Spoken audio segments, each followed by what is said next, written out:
So hey guys, RevTech here, and today we're going to be doing a very different style of review. We're going to be doing a comparison video on the Bose Soundlink Mini 1 and the Kit Sound Hive 2. So as you can see, these are two really nice looking speakers, and yeah, I'll pass over to James. In this video we'll be doing a direct comparison and almost like a checklist. We're going to be comparing the sound, the looks, the portability, the build quality, the price, the overall statistics and the battery life.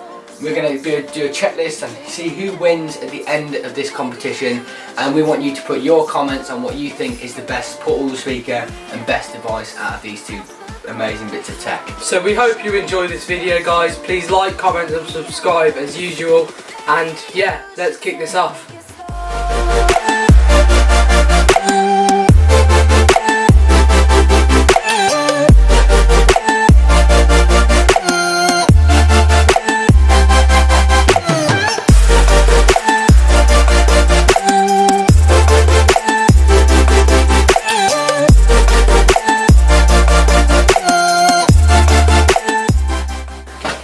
Kicking this review straight off, we've got to talk about one of the most important factors when buying any piece of tech, and that has to be the price.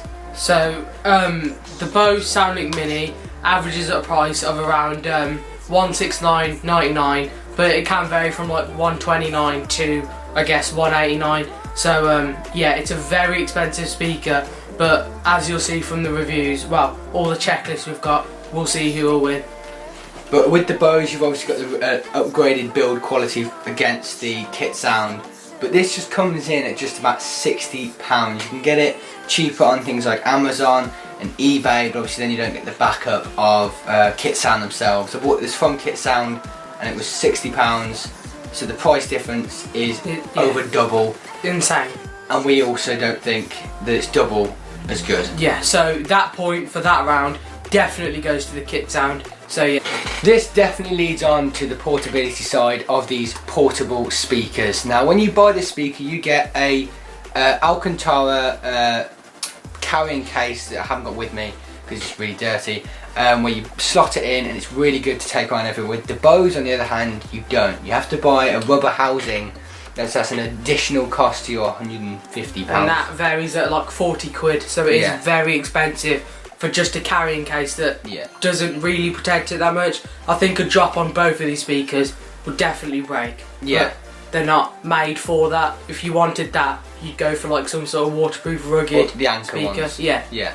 And as we said in the previous category, this is a lighter speaker, so if that really makes a difference, then that would make your bag less heavy and things like that. And also this, as it's more of a plasticky, you just feel a bit more safe with it. And due to the price as well, is obviously if you double. break this, it's £60 worth, and if you break that, it's £150. So the difference is just extortionate. So I think this round is safe to say they definitely goes to the Kit Sound. Because you're going to be using this as a portable speaker, you really do want to make sure it has got a good battery life, and you're not constantly worrying about how much you have to charge the speaker.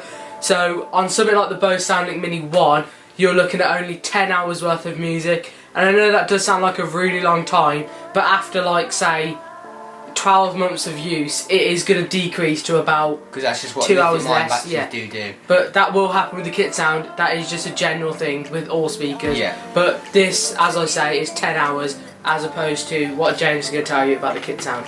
Very sorry to say, but the Bose, which is once again over twice as expensive, comes in at a 12-hour battery life for this thing. It's an absolute beast. You've got 2 hours more of music. Obviously these numbers are built on like an average amount of time. We found them on the internet, so it is quite, you could back it up. Yeah, this comes in at 12 hours and that comes in at 10. So I think it is safe to say yet again the Hive is going to win.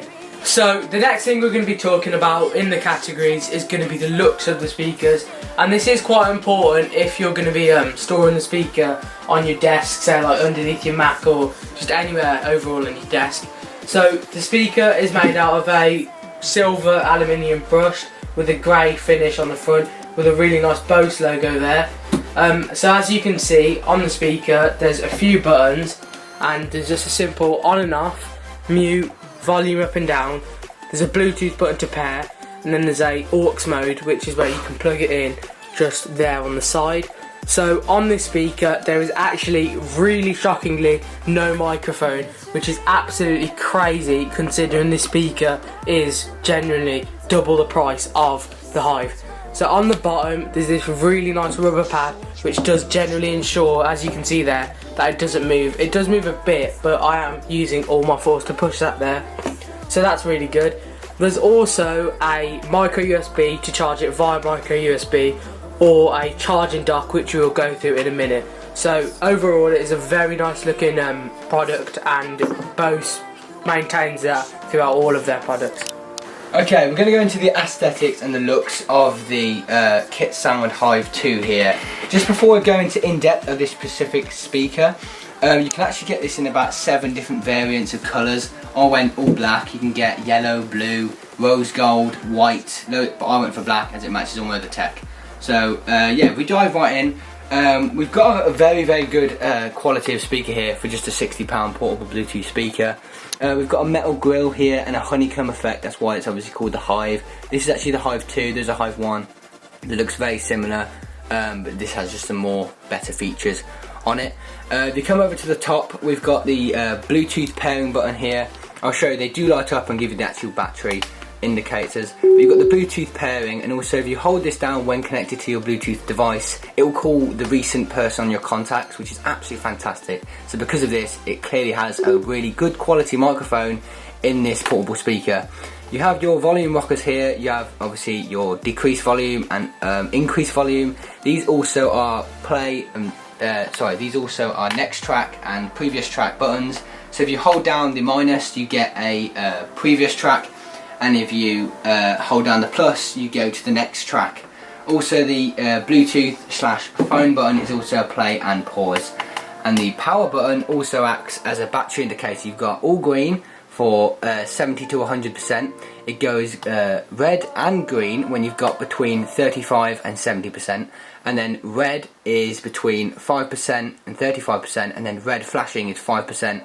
And then you've got a bit more of just aux usage with that 5%. There's no Bluetooth with that 5% of battery, so yeah, that's when you've got to whack it on charge, or just use the auxiliary cable. If we move to the bottom of the speaker, you've got the big subwoofer here, which is the sub to the speaker, and you've got 2 rubber feet, which, just like the Bose, is actually really difficult to move. There's quite a lot of force there, which is really good. These rubber feet will come in great when you're actually playing a lot of bass, because when the speaker's shaking, this will make sure it doesn't actually move on the desk or on the table surface where the speaker is actually housed. If you move to the back of the speaker, you've got a bit of a tacky sticker. It's got Kit Sound branding and the output, and just some you know, the UE certification, things like that. And you also got the micro USB port in, and the auxiliary port, which also comes. You also get an auxiliary cable with the speaker. But yeah, throughout the speaker, the build quality, you never feel that you're having a cheap product here, because at the end of the day, £60 for a speaker is still a fair amount of money. But the Bose is just extortionate. But throughout the speaker, the build quality is absolutely brilliant. So these two are very close in this category.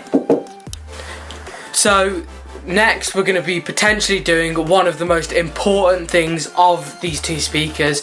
As you can see, they've both been lined up there, and we're just going to be doing a simple test of a song playing through the speaker. So we will say if it's the Kit Sound or the Bose at either time, so I'll just point to what one it is. So okay, so we're going to go straight to the Kit Sound Hive 2 here, and the sound quality versus the Bose. And we'll be playing the same song in the bass drop of the song.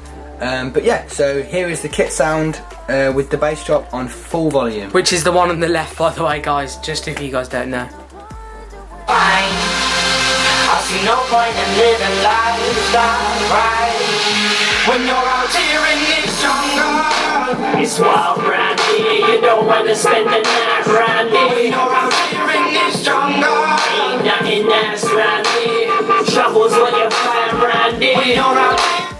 So as you guys can see there, that is an absolutely amazing speaker quality. But as you guys will see, the Bose will be sort of a more crisp but deeper sound. So it will sort of fill the room better, where the kit sound will point straight at you. Yeah. So here's a clip of exactly the same bit with the Bose Soundlink Mini 1. So another thing, guys, obviously it will be better sound in real life. You guys are most likely going to be watching this on a smartphone or on a Mac or PC or whatever.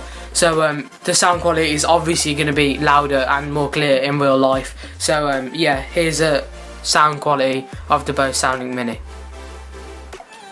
I see no point in living life that right when you're out here in this jungle. It's wild around here, you don't want to spend the night around here. When you're out here in this jungle, ain't nothing nice around here. Trouble's what you find around here. When you're out here. So as you guys can see there, it has to be the Bose that wins this round.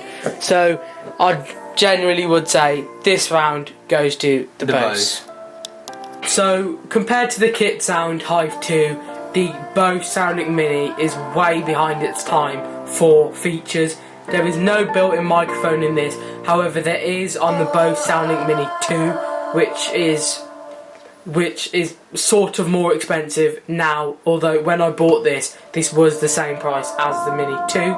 So there's not actually many features on this. There's no NFC, there's no microphone, as I said, and it's a very basic, just a pure speaker, I guess. That's all it does. Bose do not publish any of their wattages along all of their products, which is very weird, but I guess that's how they like it. So we did sort of assume that it would be a bit more wattage than the Hive 2, just because it is louder and it is more of a deep feel. So I'd assume around 15, 16, 17 watt. So yeah, that's mainly it for the Bose Soundlink Mini. So overall, I would say that the Hive 2 is the winner for this yet again. So we're going to wrap this video up here. We're just going to go through a quick overall what we think is going to be the winner of this video. However, we will leave a couple of comments in the description, and you guys like whatever comment you feel would win. So we feel that the Bose would be more aimed at a target market of adults with a higher disposable income, but I guess children, teenagers, adults can have it, obviously, but it is quite pricey for what you're getting. So yeah, hand it over to James. With the kit sound, as it only comes in at £60, yeah, pretty much everyone could afford one of these speakers who has obviously tech to go with it. But for our age, as we'll be taking this to the park, taking it out, shoving it in our backpacks, things like that, this is the perfect speaker, and definitely even with adults. I mean, adults could have that, obviously. Just we feel that it would be more aimed at our target range, as this would be mainly living in an office space, living room, or a kitchen or something like that. So overall, I think it is safe to say that the speakers are very, very similar. However, we feel that on the circumstances that we are in now, the kit sound is definitely the winner of this video. And so the categories we compare them against, the kit sound does actually win. But it all boils down to the price at the end of the day. The price is such a big feature. You're not going to buy something that's really expensive and not as good, you know, as something that's just, that's not much better than something that's just slightly cheaper. You'll obviously go with the cheaper option, which is the Hive. And we just want to say as well that we're not sound experts. We're just going off this as a sort of average consumer. So this will be aimed to most of you. We don't know the exact specs, we don't know everything. We've just done some research on the computer of the specs. So we could have gone a lot more deeper, but we thought at the end of the day, most people don't really care about, you know, all the individual specifications. You just want to know if it sounds good and the price and what it looks like and the build quality at the end of the day. And that's what we're going to be trying to aim. Well, all of our tech channel on is. So we just want it short, simple, with the things that actually are important. So that's all for today's video, guys. Please like, comment and subscribe, and we'll see you in the next review.